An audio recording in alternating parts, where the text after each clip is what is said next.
Fastway news ਦੇਖ ਰਹੇ ਹੋ ਤੁਸੀਂ ਤੇ ਮੈਂ ਜਗਦੀਸ਼ ਬਾਂਸਲ। ਮਾਵਾਂ ਦਾ ਦੇਣਾ ਤਾਂ ਕਹਿੰਦੇ ਰਾਜੇ ਮਹਾਰਾਜੇ ਵੀ ਨਹੀਂ ਦੇ ਸਕੇ ਤੇ ਨਾ ਹੀ ਕੋਈ ਦੇ ਸਕਦਾ ਹੈਗਾ। ਅੱਜ 8 ਮਈ ਮੈਂ ਗੱਲ ਕਰਨ ਲੱਗਿਆ ਫਿਰ ਅੱਜ ਮਦਰ ਡੇ ਹੈ ਤੇ ਮਦਰ ਡੇ ਦੇ ਉੱਤੇ ਸਾਡੇ ਨਾਲ ਮਾਨਸਾ ਦੀ ਇੱਕ ਇਹੋ ਜਿਹੀ ਮਾਂ ਮੌਜੂਦ ਹੈ ਜਿਹਦੇ ਵੱਲੋਂ ਆਪਣੀਆਂ 3 ਬੇਟੀਆਂ ਨੂੰ ਪੜ੍ਹਾਇਆ ਲਿਖਾਇਆ ਹੀ ਨਹੀਂ ਗਿਆ, ਸਗੋਂ ਉਹਨਾਂ ਨੂੰ ਆਪਣੇ ਪੈਰਾਂ ਦੇ ਉੱਤੇ ਖੜੇ ਹੋਣ ਦੇ ਕਾਬਲ ਵੀ ਕੀਤਾ ਗਿਆ। ਸ਼ੀਲਾ ਦੇਵੀ ਸਾਡੇ ਨਾਲ ਮੌਜੂਦ ਆ, ਉਹਨਾਂ ਨਾਲ ਗੱਲਬਾਤ ਕਰ ਲੈਂਦੇ ਹਾਂ। ਭੈਣ ਜੀ ਸਵਾਗਤ ਹੈ ਫਾਸਟਵੇ ਨਿਊਜ਼ ਤੇ। ਹਾਂਜੀ ਵੀਰੇ, ਮਦਰਜ਼ ਡੇ ਦੀਆਂ ਬਹੁਤ ਬਹੁਤ ਵਧਾਈਆਂ ਸਭ ਨੂੰ। ਸਭ ਦੇ ਬੱਚੇ ਮੈਂ ਸੋਚਦੀ ਹਾਂ ਕਿ ਹਰ ਮਾਂ ਆਪਣੇ ਬੱਚੇ ਨੂੰ ਇੰਨਾ ਪਿਆਰ ਦੇਵੇ ਕਿ ਉਹ ਪੜ੍ਹ ਲਿਖ ਕੇ ਆਪਦਾ ਕੈਰੀਅਰ ਆਪ ਚੁਣ ਸਕਣ। ਮਾਂ ਵੱਲੋਂ ਕੀਤੀਆਂ ਹੋਈਆਂ ਸਿਫਤਾਂ ਤਾਂ ਅੱਜ ਸਾਰੇ ਜਾਣਦੇ ਨੇ, ਪਰ ਮੈਂ ਸੋਚਦੀ ਹਾਂ ਕਿ ਮਾਂ ਆਪਣੀ ਜ਼ਿੰਦਗੀ ਬਾਰੇ ਬਿਲਕੁਲ ਨਹੀਂ ਸੋਚਦੀ। ਉਹ ਸਿਰ 'ਤੇ ਟੋਕਰਾ ਚੱਕ ਕੇ ਆਪਣੇ ਬੱਚਿਆਂ ਨੂੰ ਪਾਲਣ ਦੀ ਕੋਸ਼ਿਸ਼ ਕਰਦੀ ਹੈ।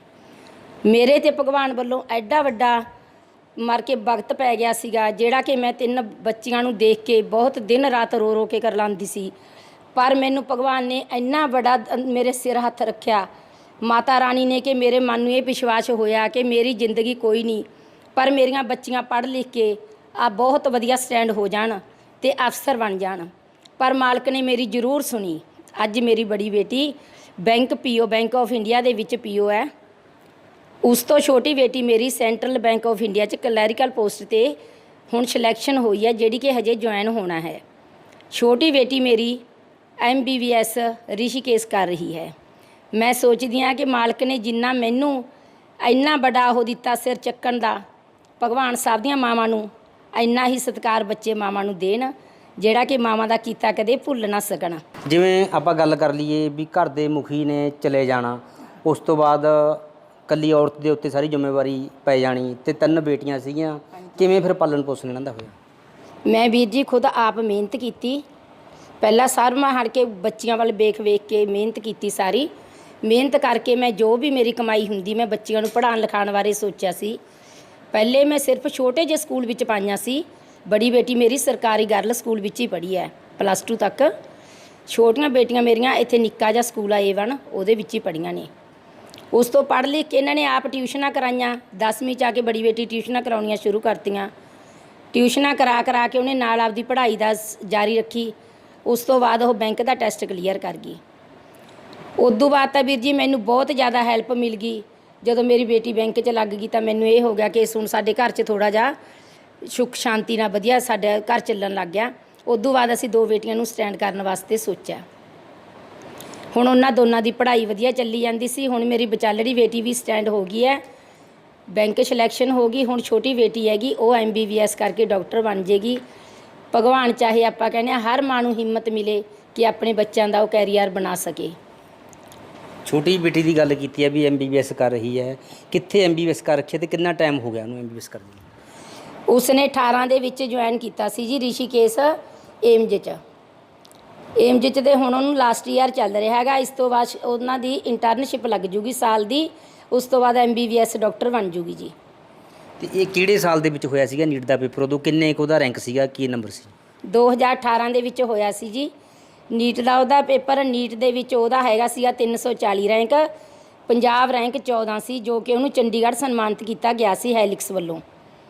ਏਮਜ ਵਿੱਚ ਉਹਦਾ 103 ਰੈਂਕ ਸੀ, ਜੋ ਸਾਨੂੰ ਰਿਸ਼ੀਕੇਸ਼ ਬਹੁਤ ਵਧੀਆ ਕੈਂਪਸ ਆ ਜਿਹੜਾ ਸਾਨੂੰ ਮਿਲਿਆ।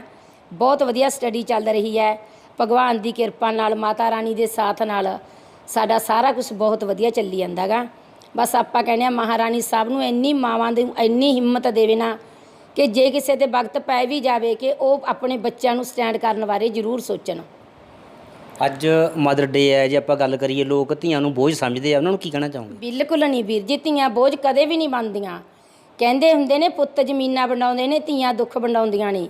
ਮੈਂ ਨਹੀਂ ਮੰਨਦੀ ਕਿ ਧੀ ਕਦੇ ਵੀ ਕਿਸੇ ਮਾਂ ਨੂੰ ਦੁੱਖ ਦੇਊਗੀ, ਬਿਲਕੁਲ ਨਹੀਂ ਮੰਨਦੀ। ਮੈਂ ਕਹਿੰਦੀ ਹਾਂ ਚਲੋ ਪੁੱਤਰ ਹੋਵੇ ਤਾਂ ਉਦੋਂ ਵਧੀਆ, ਪਰ ਜੇ ਧੀਆਂ ਹੋਣ ਤਾਂ ਉਦੋਂ ਵਧੀਆ। ਜੋ ਭਗਵਾਨ ਨੇ ਲਾਦ ਬਖਸ਼ੀ ਆ ਉਹਨੂੰ ਹਰ ਹਿੰਮਤ ਦੇ ਵਿੱਚ ਮਾਂ ਨੂੰ ਸਵੀਕਾਰ ਕਰਕੇ ਉਹਨਾਂ ਦਾ ਸਟੈਂਡ ਬਣਾਉਣਾ, ਉਹਨਾਂ ਦੀ ਲਾਈਫ ਬਣਾਉਣੀ ਬਾਰੇ ਸੋਚਣਾ ਚਾਹੀਦਾ ਹੈ। 3 ਬੇਟੀਆਂ ਦੀ ਗੱਲ ਹੋਈ ਹੈ, 3 ਬੇਟੀਆਂ ਦੇ ਵਿੱਚੋਂ ਕੋਈ ਬੇਟੀ ਮੈਰਿਡ ਵੀ ਹੈ? ਹਾਂਜੀ, ਬੜੀ ਬੇਟੀ ਮੇਰੀ ਮੈਰਿਡ ਹੈ ਜੀ, ਜਿਹਦੀ ਕਿ 2011 'ਚ ਸਿਲੈਕਸ਼ਨ ਹੋਈ ਸੀ ਬੈਂਕ ਆਫ ਇੰਡੀਆ 'ਚ। 2015 'ਚ ਮੈਂ ਉਹਦੀ ਮੈਰਿਜ ਕਰਤੀ। ਬਹੁਤ ਵਧੀਆ ਫੈਮਿਲੀ 'ਚ ਗਈ ਹੈ ਜੀ ਉਹ। ਉਹਦੇ ਵੀ ਅੱਗੇ ਹੁਣ 2 ਬੇਟੀਆਂ ਨੇ ਜੀ। ਇੱਕ ਬੇਟੀ 2016 'ਚ ਜਨਮ ਹੋਇਆ ਸੀ, ਦੂਸਰੀ ਬੇਟੀ ਦਾ 2018 'ਚ। ਪਰ ਸਾਨੂੰ ਬਿਲਕੁਲ ਵੀ ਅਫਸੋਸ ਨਹੀਂ ਹੋਇਆ ਬੇਟੀਆਂ ਦਾ। ਮੈਂ ਤਾਂ ਉਸ ਦਿਨ ਵੀ ਉਹਨੂੰ ਕਿਹਾ ਸੀ, ਕੋਈ ਗੱਲ ਨਹੀਂ ਬੇਟੇ, ਬੇਟੀਆਂ ਤਾਂ ਬਹੁਤ ਵਧੀਆ ਚੀਜ਼ ਨੇ, ਇਹਨਾਂ ਨੂੰ ਪੜ੍ਹਾ ਲਿਖਾ ਕੇ ਇਹਨਾਂ ਨੂੰ ਬਹੁਤ ਵੱਡੀਆਂ ਅਫਸਰ ਬਣਾਈ। ਤੁਸੀਂ ਤਾਂ ਖੁਦ ਆਪ ਪੜ੍ਹੇ ਲਿਖੇ ਹੋ ਵੀ ਬਹੁਤ ਵਧੀਆ। ਕੁੜੀਆਂ ਅੱਜ ਦੇ ਟਾਈਮ 'ਚ ਬੋਝ ਨਹੀਂ ਵੀਰ ਜੀ। ਪਹਿਲਾਂ ਮੈਂ ਮੰਨਦੀ ਹਾਂ ਕਿ ਪਹਿਲਾਂ ਵਾਲੇ ਜ਼ਮਾਨੇ 'ਚ ਲੋਕ ਕਹਿੰਦੇ ਸੀ ਕੁੜੀਆਂ ਬੋਝ ਨਹੀਂ, ਪਰ ਕਿਉਂ ਕੁੜੀਆਂ ਕਿਉਂ ਬੋਝ ਸੀ? ਉਹਨਾਂ ਨੂੰ ਪੜ੍ਹਾਈ ਲਿਖਾਈ ਨਹੀਂ ਕਰਾਈ ਜਾਂਦੀ ਸੀ, ਉਹਨਾਂ ਨੂੰ ਸਿਰਫ ਘਰ ਦਾ ਘਰੇਲੂ ਕੰਮ 'ਤੇ ਹੀ ਰੱਖਿਆ ਜਾਂਦਾ ਸੀ। ਸਹੁਰੇ ਘਰ ਜਾਣਾ, ਬਰਤਨ ਸਾਫ਼ ਕਰਨੇ, ਇਹੀ ਕੰਮ 'ਤੇ ਰੱਖਿਆ ਜਾਂਦਾ ਸੀ। ਪਰ ਅੱਜ ਦੇ ਟਾਈਮ ਵਿੱਚ ਕੁੜੀਆਂ ਮੁੰਡਿਆਂ ਨਾਲੋਂ ਵੀ ਵੱਧ ਕੇ ਨੇ, ਕਿਉਂਕਿ ਜੋ ਪੜ੍ਹ ਲਿਖ ਕੇ ਬਹੁਤ ਵਧੀਆ ਮਤਲਬ ਕਿ ਅਫਸਰ ਬਣ ਜਾਂਦੀਆਂ ਨੇ। ਮੈਨੂੰ ਨਹੀਂ ਲੱਗਦਾ ਕਿ ਮੇਰੇ ਬੇਟੀਆਂ ਚਾਹੇ ਬੇਟੇ ਦੇ ਵਿੱਚ ਕੋਈ ਫਰਕ ਆ, ਨਾ ਹੀ ਅੱਜ ਤੱਕ ਮੈਨੂੰ ਮਹਿਸੂਸ ਹੋਇਆ ਇਹ। ਬੜੀ ਬੇਟੀ ਨੂੰ ਮੇਰੀ ਨੂੰ ਹੁਣ 2015 ਤੋਂ ਲੈ ਕੇ 7 ਸਾਲ ਉਹਦੀ ਮੈਰਿਜ ਨੂੰ ਹੋ ਗਏ, ਪਰ ਮੈਨੂੰ ਬਿਲਕੁਲ ਵੀ ਫਰਕ ਨਹੀਂ ਲੱਗਦਾ ਹੈਗਾ ਕਿ ਬੇਟੀ ਤੇ ਬੇਟੇ ਦੇ ਵਿੱਚ ਕੋਈ ਫਰਕ ਹੈ। ਮੇਰੀਆਂ ਬੇਟੀਆਂ ਮੇਰਾ ਬੇਟੇ ਨਾਲੋਂ ਵੀ ਵੱਧ ਕੇ ਬਹੁਤ ਜ਼ਿਆਦਾ ਕਰਦੀਆਂ ਨੇ, ਹਰ ਗੱਲ ਮੇਰੀ ਮੰਨਦੀਆਂ ਨੇ, ਹਰ ਗੱਲ 'ਤੇ ਮੇਰਾ ਸਤਿਕਾਰ ਕਰਦੀਆਂ ਨੇ। ਪੈਰ ਪੈਰ 'ਤੇ ਜਦ ਵੀ ਮੈਂ ਸੁਨੇਹਾ ਲਾਵਾਂ, ਬੜੀ ਬੇਟੀ ਵੀ ਉਹਦੀ ਹਾਜ਼ਰ ਆ, ਛੋਟੀ ਵੀ, ਮੈਨੂੰ ਤਾਂ ਬਿਲਕੁਲ ਵੀ ਐਂ ਲੱਗਦਾ ਨਹੀਂ ਹੈਗਾ ਕਿ ਮੇਰੇ ਧੀਆਂ ਨੇ।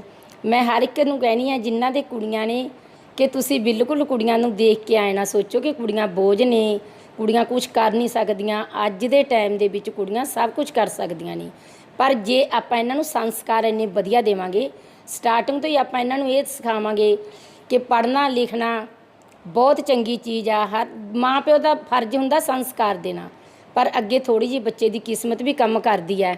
ਪਰ ਕਿਸਮਤ ਵੀ ਜ਼ਰੂਰ ਕਹਿੰਦੇ ਕਿਸਮਤ ਵੀ ਨੀਵੀਂ ਪੈ ਜਾਂਦੀ ਹੈ ਜੇ ਬੱਚਾ ਆਪਦੀ ਹਿੰਮਤ ਨਾ ਛੱਡੇ। ਮੇਰੀ ਵਿਚਾਲੜੀ ਬੇਟੀ ਹੈ ਨਾ, ਬੜੀ ਬੇਟੀ ਤਾਂ ਮੇਰੀ ਫਸਟ ਟੌਪ ਕਰ ਗਈ ਸੀਗੀ, ਪਹਿਲਾ ਟੈਸਟ ਹੀ ਕੱਢ ਗਈ ਸੀ ਉਹ। ਜਿਹੜੀ ਦੂਸਰੀ ਵਾਲੀ ਬੇਟੀ ਆ ਮੇਰੀ, ਇਹਨੇ 3 ਸਾਲ ਇਹਦੀ ਤਿਆਰੀ 'ਤੇ ਲੱਗੇ ਨੇ ਚੰਡੀਗੜ੍ਹ, ਪਰ ਵਿੱਚ ਦੀ ਮੇਰਾ ਵੀ ਮਨ ਜਾ ਲੱਗ ਗਿਆ ਸੀਗਾ ਵੀ ਹੁਣ ਹਟਾਈ ਲੈਂਦੇ ਆ, ਚਲੋ ਵੀ ਪਤਾ ਨਹੀਂ ਲੱਗੂ ਕਿ ਨਾ ਲੱਗੂ। ਪਰ ਬੇਟੀ ਨੇ ਕਿਹਾ ਮੰਮੀ ਨਹੀਂ, ਹਿੰਮਤ ਨਹੀਂ ਹਾਰਨੀ। ਮੈਂ ਬਹੁਤ ਨੇੜੇ ਪਹੁੰਚੀ ਪਈਆਂ। ਸਿਰਫ ਪਿਛਲੇ ਸਾਲ ਇਹਦਾ ਪੀਓ ਦਾ ਟੈਸਟ ਕਲੀਅਰ ਹੋ ਗਿਆ ਸੀ। ਜਦੋਂ ਇੰਟਰਵਿਊ ਹੋਈ, ਇੰਟਰਵਿਊ ਬਹੁਤ ਵਧੀਆ ਹੋਈ। ਸਾਨੂੰ ਬਿਲਕੁਲ ਐਂ ਨਹੀਂ ਲੱਗਿਆ ਕਿ ਕੁੜੀ ਦਾ ਨੰਬਰ ਨਹੀਂ ਆਉਣਾ, ਪਰ ਪਤਾ ਨਹੀਂ ਉਹਨਾਂ ਨੂੰ ਕਿੱਥੇ ਕਮੀ ਲੱਗੀ। ਹੋ ਸਕਦਾ ਕਿਤੇ ਕਮੀ ਹੈਗੀ ਸੀ ਇੰਟਰਵਿਊ 'ਚ ਕਿ ਕੁੜੀਆਂ ਦੀ ਸਿਲੈਕਸ਼ਨ ਨਹੀਂ ਹੋਈ। ਸਾਲ ਪਰ ਫੇਰ ਸਾਨੂੰ ਐਂ ਲੱਗਿਆ ਵੀ ਮੇਰੇ ਮਨ ਨੂੰ ਕਿ ਨਹੀਂ ਹੁਣ ਤੂੰ ਘਰ ਹੀ ਪੜ੍ਹ ਲਾ। ਪਰ ਉਹ ਕਹਿੰਦੀ ਮੰਮੀ ਹੁਣ ਤੁਹਾਡੀ ਮਰਜ਼ੀ ਆ, ਪਰ ਜੇ ਮੈਨੂੰ ਥੋੜ੍ਹੀ ਜਿਹੀ ਤਿਆਰੀ ਹੋਰ ਕਰਾ ਦੂੰ ਤਾਂ ਮੈਨੂੰ ਲੱਗਦਾ ਕਿ ਮੇਰੀ ਸਿਲੈਕਸ਼ਨ ਜ਼ਰੂਰ ਹੋਊਗੀ। ਮੈਂ ਕਿਹਾ ਬੇਟੇ ਠੀਕ ਹੈ, ਤੁਸੀਂ ਕਰੋ, ਜੇ ਤੁਹਾਨੂੰ ਲੱਗਦਾ ਕਿ ਸਿਲੈਕਸ਼ਨ ਹੋਊਗਾ ਜ਼ਰੂਰ ਕਰੋ। ਪਰ ਮੈਂ ਸੋਚਦੀ ਹਾਂ ਜੇ ਮਾਂ ਅਤੇ ਧੀ ਇੱਕ ਸਹੇਲੀਆਂ ਦਾ ਰੂਪ ਵੀ ਹੁੰਦਾ, ਇੱਕ ਮਾਂ ਧੀ ਦਾ ਰੂਪ ਵੀ ਹੁੰਦਾ, ਇੱਕ ਟੀਚਰ ਅਤੇ ਸਟੂਡੈਂਟ ਦਾ ਰੂਪ ਵੀ ਹੁੰਦਾ। ਵੀ ਮਾਂ ਹਰ ਇੱਕ ਥਾਂ 'ਤੇ ਕੰਮ ਆਉਂਦੀ ਆ, ਜਿਵੇਂ ਮਰਜ਼ੀ ਮੰਨ ਲਓ ਉਹਨੂੰ। ਕਦੇ ਵੀ ਬੱਚੇ ਨੂੰ ਝਿੜਕੋ ਨਾ, ਕਦੇ ਵੀ ਬੱਚੇ ਨੂੰ ਗਲਤ ਹੋਣਾ ਕਰੋ। ਜੇ ਕੋਈ ਗਲਤੀ ਕਰਦਾ ਉਹਨੂੰ ਪਿਆਰ ਨਾਲ ਸਮਝਾਓ ਵੀ ਬੇਟਾ ਇਹ ਸਹੀ ਆ, ਇਹ ਗਲਤ ਆ, ਪਰ ਜਿਹੜੀ ਸੋਚ ਮੇਰੀ ਹੈ। ਪਰ ਅੱਗੇ ਮੈਂ ਹਰ ਇੱਕ ਮਾਂ ਨੂੰ ਇਹੀ ਕਹਿਣੀ ਆ ਕਿ ਕੁੜੀਆਂ ਨੂੰ ਵੱਧ ਤੋਂ ਵੱਧ ਪਿਆਰ ਦਿਓ, ਵੱਧ ਤੋਂ ਵੱਧ ਸਤਿਕਾਰ ਦਿਓ। ਵੀ ਕਦੇ ਵੀ ਮਦਰਜ਼ ਡੇ ਬਹੁਤ ਵੱਡਾ ਦਿਨ ਹੈ, ਬੱਚਿਆਂ ਲਈ ਆਪਣੀਆਂ ਮਾਵਾਂ ਦਾ ਸਤਿਕਾਰ ਕਰਨ। ਬਹੁਤ ਵਧੀਆ, ਜਿਹਨਾਂ ਵਿਚਾਰੀਆਂ ਦੇ ਮਾਵਾਂ ਨਹੀਂ ਹੈਗੀਆਂ ਉਹ ਵੀ ਕੱਲ੍ਹ ਦੇ ਦਿਨ ਮਾਵਾਂ ਨੂੰ ਯਾਦ ਕਰਨਗੇ। ਪਰ ਮੈਂ ਕਹਿੰਦੀ ਹਾਂ ਵੀ ਜਿਨ੍ਹਾਂ ਦੇ ਹੈਗੀਆਂ ਨੇ ਉਹ ਵੀ ਸਤਿਕਾਰ ਕਰਨ, ਅਤੇ ਜਿਹਦੇ ਨਹੀਂ ਹੈਗੀਆਂ ਉਹ ਵੀ ਸਤਿਕਾਰ ਕਰਨ। ਜਦ ਮੇਰੀ ਛੋਟੀ ਬੇਟੀ ਬੜੀ ਹੋਈ ਜੀ 10ਵੀਂ 'ਚ, ਉਹਨੇ ਕਿਹਾ ਮੈਨੇ ਤਾਂ ਨੀਟ ਦਾ ਮੰਮੀ ਮੈਂ ਨੀਟ ਦੀ ਤਿਆਰੀ ਕਰਨੀ ਆ। ਮੈਂ ਸੋਚਿਆ ਬੇਟਾ ਆਪਾਂ ਇੰਨਾ ਖਰਚਾ ਨਹੀਂ ਕਰ ਸਕਦੇ, ਕਿ ਮੈਨੇ ਤਾਂ ਸੁਣਿਆ ਸੀਗਾ ਬਾਹਰੋਂ ਕਿ ਲੋਕਾਂ ਤੋਂ ਆਮ ਵੀ ਨੀਟ ਦੀ ਜਦ ਡਾਕਟਰ ਬਣਨ 'ਤੇ ਕਰੋੜ ਰੁਪਈਆ ਖਰਚਾ ਆਉਂਦਾ। ਮੈਂ ਬੇਟੇ ਆਪਾਂ ਤਾਂ ਕਰੋੜ ਰੁਪਈਆ ਕੀ ਆਪਾਂ ਤਾਂ ਲੱਖਾਂ 'ਚ ਵੀ ਨਹੀਂ ਕਰ ਸਕਦੇ, ਕਰੋੜ ਤਾਂ ਬਹੁਤ ਜ਼ਿਆਦਾ ਗਾ। ਉਹ ਕਹਿੰਦੀ ਮੰਮਾ ਮੈਨੂੰ ਤਿਆਰੀ ਕਰ ਲੈਣ ਦਿਓ, ਜੇ ਨਾ ਵੀ ਮੇਰਾ ਨੰਬਰ ਆਇਆ ਤਾਂ ਸਕੋਲਰਸ਼ਿਪ ਦੀ ਤਿਆਰੀ ਹੋਊਗੀ। ਜੇ ਮੇਰਾ ਨੰਬਰ ਨਾ ਆਇਆ ਤੁਸੀਂ ਨਾ ਕਰਵਾਈਓ, ਜੋ ਤੁਸੀਂ ਕਹੋਗੇ ਮੈਂ ਉਹੀ ਕਰ ਲੂੰਗੀ। BSc ਕਹੋਗੇ ਮੈਂ BSc ਕਰ ਲੂੰਗੀ, ਪਰ ਮੈਨੂੰ ਇੱਕ ਵਾਰੀ ਟੈਸਟ ਦੇ ਲੈਣ ਦਿਓ। ਮੈਨੇ ਕਿਹਾ ਠੀਕ ਹੈ। ਚਲੋ ਜਦੋਂ ਨੇ ਟੈਸਟ ਦਿੱਤਾ ਜੀ, ਗੁੜੀਆ ਦਾ ਸਕੋਲਰਸ਼ਿਪ 'ਚ 15 ਰੈਂਕ ਆ ਗਿਆ। ਸਾਨੂੰ ਬਹੁਤ ਖੁਸ਼ੀ ਹੋਈ, ਉਹਦੀ ਅੱਧੀ ਫੀਸ ਮਾਫ ਹੋ ਗਈ। ਉਸ ਤੋਂ ਬਾਅਦ ਜਦੋਂ ਦੁਬਾਰਾ ਦਿੱਤਾ ਜੀ, ਉਹੀ ਟੈਸਟ ਆਪਾਂ ਦੁਬਾਰਾ ਦੇ ਸਕਦੇ ਸੀ, ਉਹਦਾ ਫਸਟ ਰੈਂਕ ਆਇਆ। ਜੋ ਭਗਵਾਨ ਦੀ ਕਿਰਪਾ ਨਾਲ ਮੇਰੀ ਗੁੜੀਆ ਦੀ ਸਾਰੀ ਫੀਸ ਮਾਫ ਹੋ ਗਈ। ਉਹ ਸਕੋਲਰਸ਼ਿਪ 'ਤੇ ਹੀ ਪੜ੍ਹੀ, ਸਾਡਾ ਕੋਈ ਖਰਚਾ ਨਹੀਂ ਸੀ, ਸਿਰਫ ਇੱਕ ਹੋਸਟਲ ਦਾ ਖਰਚਾ ਸੀ। ਮਾਲਕ ਦੀ ਕਿਰਪਾ ਨਾਲ ਸਾਨੂੰ ਏਮਜ ਮਿਲ ਗਿਆ। ਏਮਜ ਦੇ ਵਿੱਚ ਬਿਲਕੁਲ ਹੀ ਖਰਚਾ ਨਹੀਂ ਹੈਗਾ। ਇੰਨਾ ਵਧੀਆ ਕਾਲਜ, ਇੰਨਾ ਵਧੀਆ ਫਰੀ ਕਾਲਜ, ਹਰ ਇੱਕ ਸਹੂਲਤ ਉੱਥੇ ਕਿ ਸਾਨੂੰ ਸੋਚ ਵੀ ਨਹੀਂ ਸਕਦੇ ਸੀ। ਅਸੀਂ ਸੁਪਨੇ ਦੇ ਵਿੱਚ ਵੀ ਮੈਂ ਕਦੇ ਸੋਚ ਨਹੀਂ ਸਕਦੀ ਸੀ ਕਿ ਮੇਰੇ ਬੱਚੇ ਇੱਥੋਂ ਤੱਕ ਪਹੁੰਚ ਜਾਣਗੇ। ਮੈਂ ਕਹਿੰਦੀ ਹਾਂ ਜਿਹੋ ਜਿਹਾ ਭਗਵਾਨ ਮਾਤਾ ਰਾਣੀ ਨੇ, ਭਗਵਾਨ ਨੇ ਮੈਨੂੰ ਸਾਥ ਦਿੱਤਾ, ਹਰ ਇੱਕ ਮਾਂ ਨੂੰ ਸਾਥ ਦੇਵੇ, ਹਰ ਇੱਕ ਮਾਂ ਨੂੰ ਹਿੰਮਤ ਦੇਵੇ। ਕਿ ਇਹ ਤਿੰਨੇ ਬੇਟੀਆਂ ਦੀ ਆਪਾਂ ਗੱਲ ਕਰੀਏ, ਇਹ ਸ਼ੁਰੂ ਤੋਂ ਹੀ ਪੜ੍ਹਾਈ 'ਚ ਹੁਸ਼ਿਆਰ ਸੀ? ਹਾਂਜੀ, ਬਹੁਤ ਵਧੀਆ ਜੀ। ਜਦੋਂ ਪ੍ਰੀ ਨਰਸਰੀ 'ਚ ਸੀ ਉਦੋਂ ਵੀ ਇਹ ਫਸਟ ਆਉਂਦੀ ਸੀ, ਸੈਕਿੰਡ 'ਚ ਵੀ ਇਹ ਤਿੰਨੋਂ ਹੀ ਫਸਟ ਆਉਂਦੀਆਂ ਸੀ। ਅਤੇ ਸਟਾਰਟਿੰਗ ਤੋਂ ਹੀ ਇਹਨਾਂ ਨੂੰ ਪੜ੍ਹਾਈ ਦਾ ਬਹੁਤ ਜ਼ਿਆਦਾ ਸ਼ੌਂਕ ਸੀ। ਪਰ ਜਦ ਇਹ 10ਵੀਂ ਕਲਾਸ 'ਚ ਸੀ ਬੜੀ ਬੇਟੀ, ਤਾਂ ਮੈਨੂੰ ਸਾਰੇ ਕਹਿ ਰਹੇ ਸੀ ਕਿ ਉਹਦੇ ਪਾਪਾ ਹੈ ਨਹੀਂ ਸੀ ਵੀ ਤੁਸੀਂ ਕੁੜੀਆਂ ਨੂੰ ਵਿਆਹ ਦਿਓ, ਅੱਜ ਕੱਲ੍ਹ ਟਾਈਮ ਬਹੁਤ ਖਰਾਬ ਨੇ ਅਤੇ ਤੁਸੀਂ ਕੁੜੀ ਨੂੰ ਵਿਆਹ ਕੇ ਕੰਮ ਨਿਬੇੜੋ। ਇਹਨੂੰ ਸਿਰਫ 14ਵਾਂ ਸਾਲ ਸੀ ਉਦੋਂ, ਪਰ ਮੇਰਾ ਮਨ ਨਹੀਂ ਮੰਨਦਾ ਸੀ। ਮੈਂ ਕਿਹਾ ਵੀ ਮੈਂ ਨਹੀਂ, ਮੇਰੀ ਜ਼ਿੰਦਗੀ ਬਰਬਾਦ ਹੋਊਗੀ। ਪਹਿਲਾਂ ਪਿੰਡਾਂ ਦੇ ਵਿੱਚ ਦੇਖੋ ਛੋਟਿਆਂ ਨੂੰ ਵਿਆਹ ਦਿੰਦੇ ਸੀ, ਵੀ ਮੈਂ ਆਪਣੇ ਬੱਚਿਆਂ ਲਈ ਤਾਂ ਬਹੁਤ ਕੁਝ ਕਰਨਾ ਚਾਹੁੰਦੀ ਹਾਂ, ਪਰ ਜੇ ਮੈਨੂੰ ਪਰਮਾਤਮਾ ਸਾਥ ਦੇਵੇ। ਮੇਰੀ ਬੇਟੀ ਦਾ ਤਾਂ ਮੈਂ ਬਹੁਤ ਸਾਲ ਜਦੋਂ ਇਹ ਪੜ੍ਹ ਲਿਖ ਗਈ ਉਦੋਂ ਬਾਅਦ ਵਿਆਹ ਕੀਤਾ ਇਹਦਾ 27ਵੇਂ ਸਾਲ 'ਚ ਜਾ ਕੇ। ਪਰ ਮੈਨੂੰ ਲੋਕ ਜਦੋਂ ਇਹ ਕਹਿੰਦੇ ਸੀ ਵਿਆਹ ਦਿਓ, ਪਰ ਮੈਂ ਕਹਿੰਦੀ ਸੀ ਵੀ ਮੈਂ ਨਹੀਂ ਵਿਆਹੁਣੀਆਂ। ਮੈਨੂੰ ਸਾਰੇ ਇਹ ਵੀ ਕਹਿੰਦੇ ਸੀ ਵੀ ਕੱਲ੍ਹ ਨੂੰ ਕਿਹੜਾ ਇਹ ਅਫਸਰ ਲੱਗ ਜਾਣਗੀਆਂ। ਮੈਂ ਕਿਹਾ ਕੋਈ ਗੱਲ ਨਹੀਂ, ਜੇ ਕਰਮਾਂ 'ਚ ਹੋਇਆ ਜ਼ਰੂਰ ਲੱਗ ਜਾਣਗੀਆਂ। ਪਰ ਅੱਜ ਭਗਵਾਨ ਨੇ ਮੇਰੀ ਇੰਨੀ ਸੁਣੀਆਂ ਨਾ ਕਿ ਮੈਨੂੰ ਬਹੁਤ ਮਾਣ ਆ ਮੈਨੂੰ ਆਪਣੇ ਬੱਚਿਆਂ 'ਤੇ, ਇੰਨਾ ਜ਼ਿਆਦਾ ਮਾਣ ਆ ਨਾ ਕਿ ਮੈਂ ਹਰ ਇੱਕ ਮਾਂ ਨੂੰ ਕਹਿੰਦੀ ਹਾਂ ਕਿ ਆਪਣੇ ਬੱਚਿਆਂ ਨੂੰ ਪੂਰੇ ਤੋਂ ਪੂਰਾ ਤੁਸੀਂ ਪੜ੍ਹਾਓ। ਜਿਵੇਂ ਤਿੰਨੇ ਬੇਟੀਆਂ ਦੀ ਗੱਲ ਕਰੀਏ, ਆਪਦੇ ਮੁਕਾਮ ਦੇ ਉੱਤੇ ਪਹੁੰਚੀਆਂ ਨਹੀਂ ਆ, ਪਰ ਕਈ ਮਾਂ ਪਿਓ ਜਿਹੜੇ ਹੈਗੇ ਨਾ ਦਿਲ ਜਾ ਛੱਡ ਜਾਂਦੇ ਆ ਵੀ ਸਾਡੀਆਂ ਬੇਟੀਆਂ ਤਾਂ ਕੁਝ ਕਰ ਨਹੀਂ ਸਕਦੀਆਂ, ਉਹਨਾਂ ਲਈ ਕੀ ਕਹਿਣਾ? ਨਾ ਜੀ, ਬਿਲਕੁਲ ਗਲਤ ਹੈ ਜੀ। ਮਾਂ ਪਿਓ ਕਦੇ ਵੀ ਮਾਂ ਪਿਓ ਨੂੰ ਦਿਲ ਨਹੀਂ ਛੱਡਣਾ ਚਾਹੀਦਾ। ਬੱਚੇ ਤੇ ਚਲੋ ਡਿੱਗ ਸਵਾਰ ਹੁੰਦੇ ਨੇ।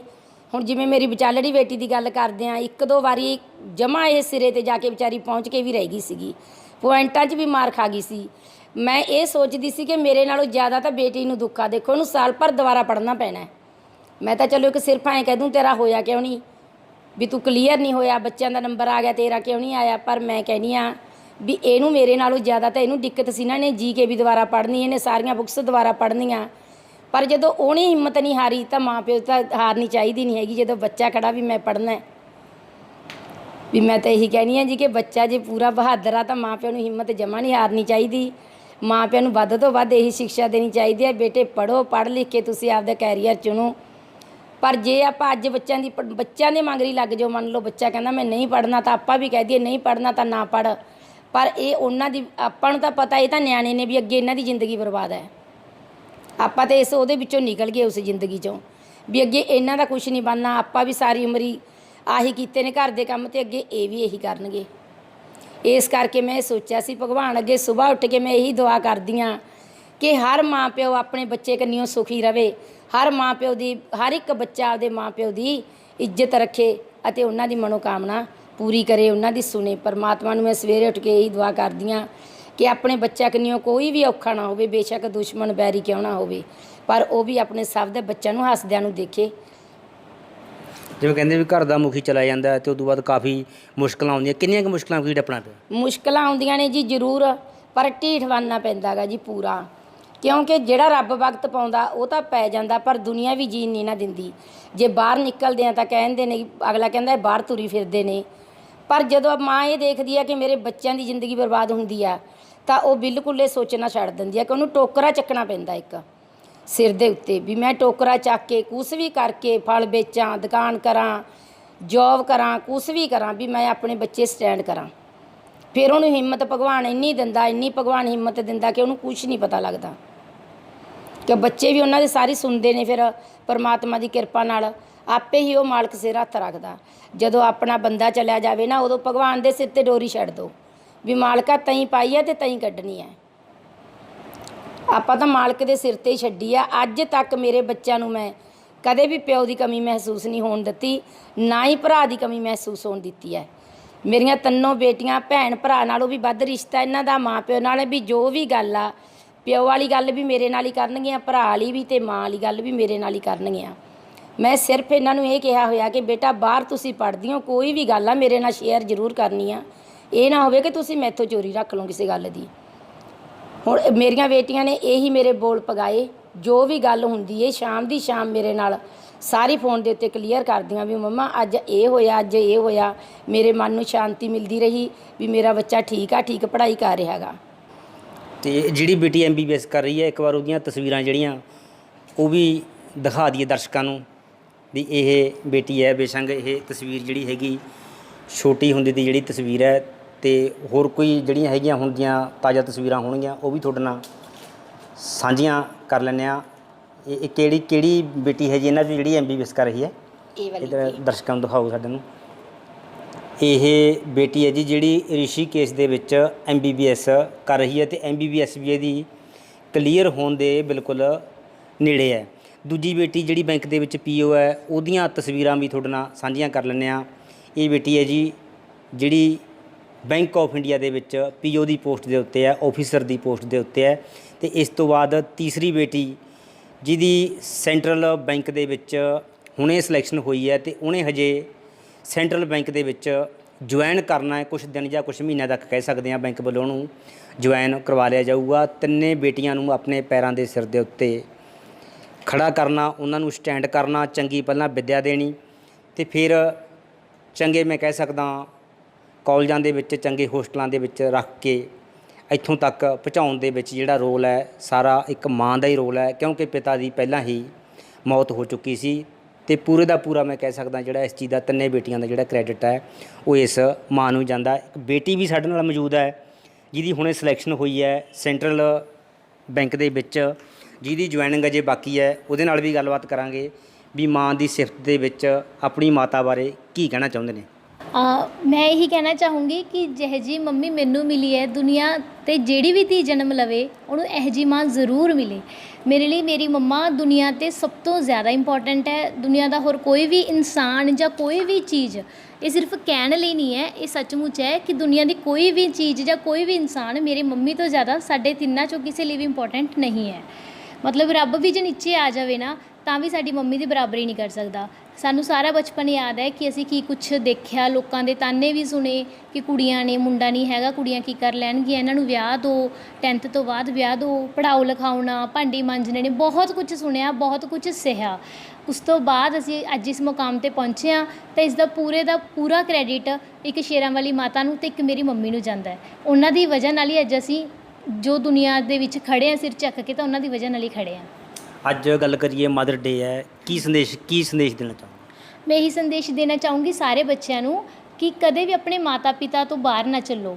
ਹੋ ਸਕਦਾ ਕਿ ਆਪਣੀ ਸੋਚ ਕਿਸੇ ਵੀ ਪੁਆਇੰਟ 'ਤੇ ਆ ਕੇ, ਜ਼ਿੰਦਗੀ ਦੇ ਕਿਸੇ ਮੌਕੇ 'ਤੇ ਆ ਕੇ ਆਪਣੇ ਮਾਤਾ ਪਿਤਾ ਨਾਲ ਸੋਚ ਨਹੀਂ ਮਿਲਦੀ ਤਾਂ ਉਹਨਾਂ ਨਾਲ ਪਿਆਰ ਨਾਲ ਗੱਲ ਕਰੋ। ਉਹ ਤੁਹਾਨੂੰ ਬਹੁਤ ਪਿਆਰ ਕਰਦੇ ਨੇ, ਤੁਹਾਡੇ ਤੋਂ ਜ਼ਿਆਦਾ ਉਹਨਾਂ ਲਈ ਕੁਝ ਵੀ ਜ਼ਰੂਰੀ ਨਹੀਂ ਹੈ, ਉਹ ਤੁਹਾਨੂੰ ਜ਼ਰੂਰ ਸਮਝਣਗੇ। ਔਰ ਜੇ ਨਹੀਂ ਸਮਝ ਰਹੇ ਤਾਂ ਇਹਦਾ ਮਤਲਬ ਇਹ 'ਚ ਤੁਹਾਡੀ ਹੀ ਕੋਈ ਭਲਾਈ ਛੁਪੀ ਹੋਈ ਹੈ। ਉਹਨਾਂ ਦਾ ਨਜ਼ਰੀਆ ਸਹੀ ਹੈ, ਉਹਨਾਂ ਕੋਲ ਬਹੁਤ ਤਜਰਬਾ ਹੈ ਜ਼ਿੰਦਗੀ ਦਾ। ਕਿਹੜੀ ਬੈਂਕ 'ਚ ਸਿਲੈਕਸ਼ਨ ਹੋਈ? ਸੈਂਟਰਲ ਬੈਂਕ ਆਫ ਇੰਡੀਆ ਵਿੱਚ ਸਿਲੈਕਸ਼ਨ ਹੋਈ ਹੈ ਜੀ ਮੇਰੀ ਕਲੈਰੀਕਲ ਪੋਸਟ 'ਤੇ। 2021 ਦਾ ਜੋ IBPS ਦਾ ਟੈਸਟ ਹੈ ਉਹ ਮੈਨੇ ਕਲੀਅਰ ਕੀਤਾ ਹੈ ਤੇ ਹੁਣ ਮੇਰੀ ਜੁਲਾਈ ਜਾਂ ਅਗਸਤ ਦੇ ਵਿੱਚ ਜੁਆਇਨਿੰਗ ਆ ਜਾਏਗੀ। ਬਿਲਕੁਲ ਜੀ, ਜੇਕਰ ਗੱਲ ਕੀਤੀ ਜਾਵੇ ਤਾਂ ਅੱਜ ਦੇ ਸਮੇਂ ਦੇ ਵਿੱਚ ਤਿੰਨ ਬੇਟੀਆਂ ਨੂੰ ਸਟੈਂਡ ਕਰਨਾ ਤੇ ਕੋਈ ਮੈਂ ਕਹਿ ਸਕਦਾ ਛੋਟੀ ਮੋਟੀ ਗੱਲ ਨਹੀਂ ਹੈਗੀ, ਬਹੁਤ ਵੱਡੀ ਗੱਲ ਹੈ। ਕਹਿੰਦੇ ਕਹਾਉਂਦੇ ਜਿਹੜੇ ਘਰ ਨੇਗੇ ਤਿੰਨ ਬੇਟੀਆਂ ਨੂੰ ਸਟੈਂਡ ਕਰਨ ਦੇ ਵਿੱਚ ਉਹ ਵੀ ਕਿਤੇ ਨਾ ਕਿਤੇ ਮਾਰ ਖਾ ਜਾਂਦੇ ਨੇ। ਪਰ ਜੇਕਰ ਬੰਦੇ ਦੇ ਵਿੱਚ ਹਿੰਮਤ ਤੇ ਜਜ਼ਬਾ, ਇਸ ਮਾਂ ਦੀ ਹਿੰਮਤ ਤੇ ਇਸ ਮਾਂ ਦੇ ਜਜ਼ਬੇ ਨੂੰ ਜਿਹੜਾ ਹੈਗਾ ਬਿਲਕੁਲ ਅੱਜ ਮਦਰ ਡੇ ਦੇ ਮੌਕੇ ਦੇ ਉੱਤੇ ਸਲਾਮ ਕਰਨਾ ਬਣਦਾ ਹੈਗਾ। Jagdish Bansal, fast way news, Mansa.